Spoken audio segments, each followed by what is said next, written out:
Salut tout le monde, je m'appelle Bruce Swartz, je viens de Montréal, Québec. On regarde les couleurs près de Copernicus, on va voir une coupe d'affaires. Je voulais vous montrer la Lune, premièrement, pour vous prouver que je filme aussi la Lune. Passe beaucoup de temps sur les ovnis cette semaine, et même durant le mois, mais c'est important parce que la Lune est pas exactement comme que ils nous ont dit, carrément. La Lune n'est pas grise. Hein? Peut-être si on serait sur la surface de la Lune et on regarderait la Terre, peut-être la Terre serait grise. Ou une boule bleue, je ne sais pas. Mais peut-être on ne le saura jamais. Mais sur la surface, sans avoir de conclusion ou de confirmation des gouvernements sur mes ovnis, nous allons avoir la chance de regarder qu'est-ce qu'on veut pareil avec nos télescopes. Et c'est pour ça que je m'en profite pour en partager. Mais les caractéristiques sont importantes. Qu'est-ce qu'on vient de voir ici? Pour certains, c'est juste une fumée ou une lumière. Mais regardez comment est-ce que la lumière va descendre, mais la fumée va rester à une certaine hauteur, ce qui est complètement normal, comme qu'on verrait ici, par exemple, quand la fumée monte. Hein? Le feu de foyer ne montera pas, là, mais la fumée monte. Hein? C'est que du logique. Mais que pensez-vous de ceci? Je vais vous expliquer pour les ceux qui viennent d'arriver. Ça, c'est un objet, je ne sais pas c'est quoi, une anomalie. Moi, je crois que c'est construit. Mais pourquoi qu'on les voit quand que je filme dans mes vidéos? C'est parce que je filme sur le long de la ligne du Terminateur. Puis ça, c'est la ligne entre la ligne de lumière et la noirceur. Et ça nous donne une élévation. Hein? On comprend que la lumière, là, comme qu'ils ont fait là, le soute là, que tu peux mettre, là, te cacher pour plier la lumière, pour que la lumière contourne des objets. Ça, c'est artificielle intelligence. Hein? Ça fait longtemps, bien des années qu'ils ont travaillé là-dessus. Mais c'est le même effet qui est en train d'arriver ici. C'est dur à comprendre, mais la lumière est en train de se bender, se plier. Hein? Et ça nous permet de voir l'élévation sur la Lune. Fait que c'est pour ça que je filme toujours sur le long de la ligne du Terminateur. Ici, c'est la Marie Christium.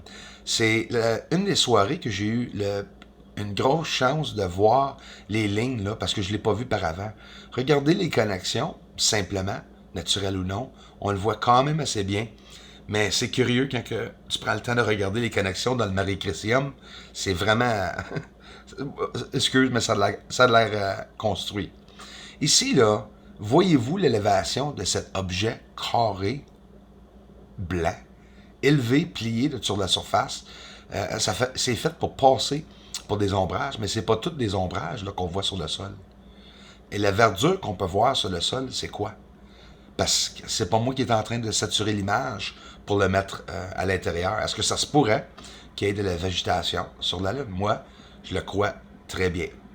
Là, on saute un peu l'éclipse partielle. Hein?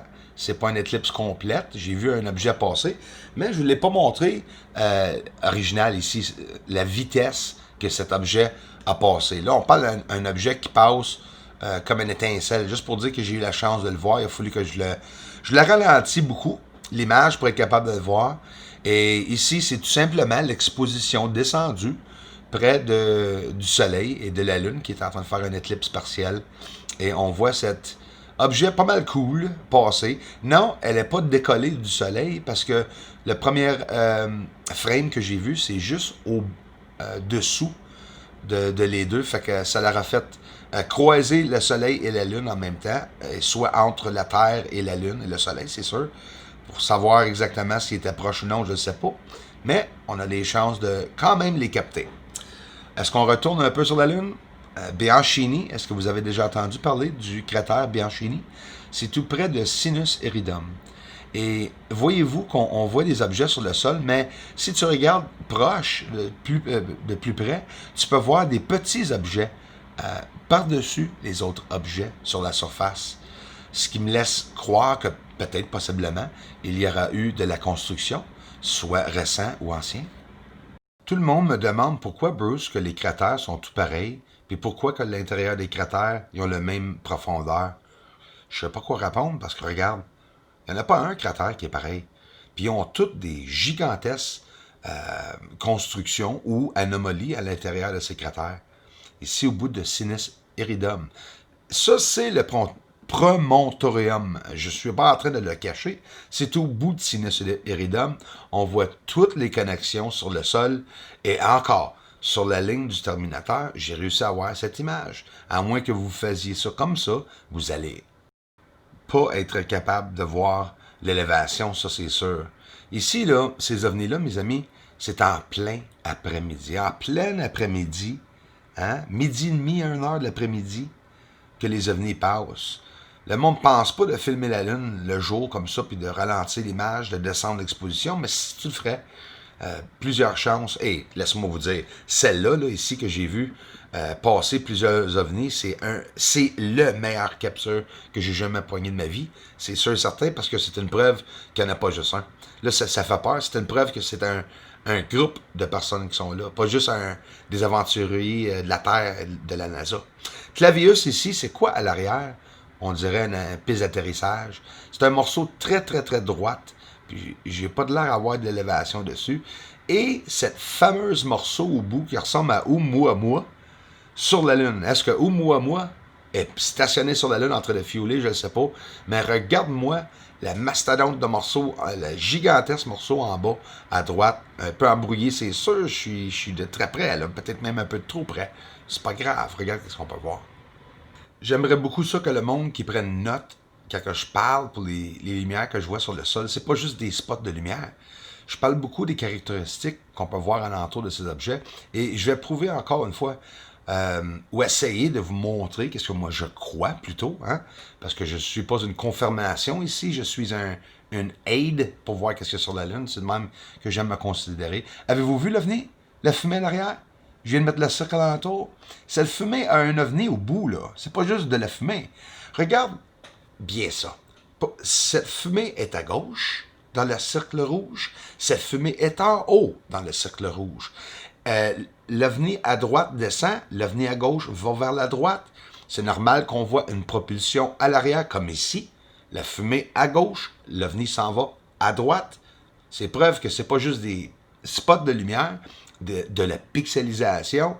Même si le monde qui vient ici, ils savent que c'est pas de la pixelisation, c'est important que j'en parle et j'explique comme il faut. C'est pour ça que je prends toujours le temps à chaque vidéo d'essayer de vous faire comprendre. C'est pas parce que j'essaie de vous narguer ou vous braguer, là, ou essayer de vous faire croire quelque chose. Moi, c'est des objets qui bougent sur le sol, que absolument est sur le sol ou près du sol. Non, ceux-là ne consistent pas des ceux qui sont entre la Terre et la Lune, parce que je suis tellement près, écrasé sur la surface, dans les poussières. Regardons ensemble un ovni entré dans un cratère. Aussi, il laisse 2 lumières derrière lui. C'est toutes des caractéristiques qui arrivent alentour de mes captures, que des fois, j'en parle pas toujours. Regarde, il descend à l'intérieur du cratère. On peut carrément le voir descendre dans la noirceur. Dans la noirceur. Que ce soit un cratère ou non, on le voit. Les lumières, très important, il y a des lumières stationnaires, comme les ceux que vous voyez, et il y a des lumières qui bougent. Mais il y a des endroits où une lumière allume fort, comme vous voyez à la droite, mais il change de place. Regarde là, ici dans les ronds. C'est dur à voir, mais la preuve est là, puis c'est important que le monde voie ça. Ici, avec un simple filtre mauve, ça l'aide pour voir les nuages et le trail derrière les ovnis. J'ai vu ça depuis une couple de semaines. Ça nous montre quand même une petite partie de la vérité. Ça, c'est un flash de lumière sur le sol. Fait que j'ai beaucoup de différents moments. Regarde.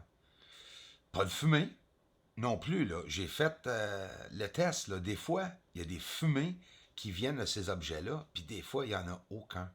Fait que, ou que certains moments, c'est des explosions, ou bien juste des lumières. A bright light on the moon. Une surface qui est en train d'illuminer, peut-être par signalisation. Et bien sûr, c'est que théorie, c'est sûr, mais quand même. Hein? Ça a tout pris pour que je montre que la lumière change de place. Mais là, ici, regarde à la gauche, on va voir un peu plus près. Ça, c'est dans le côté noir de la Lune.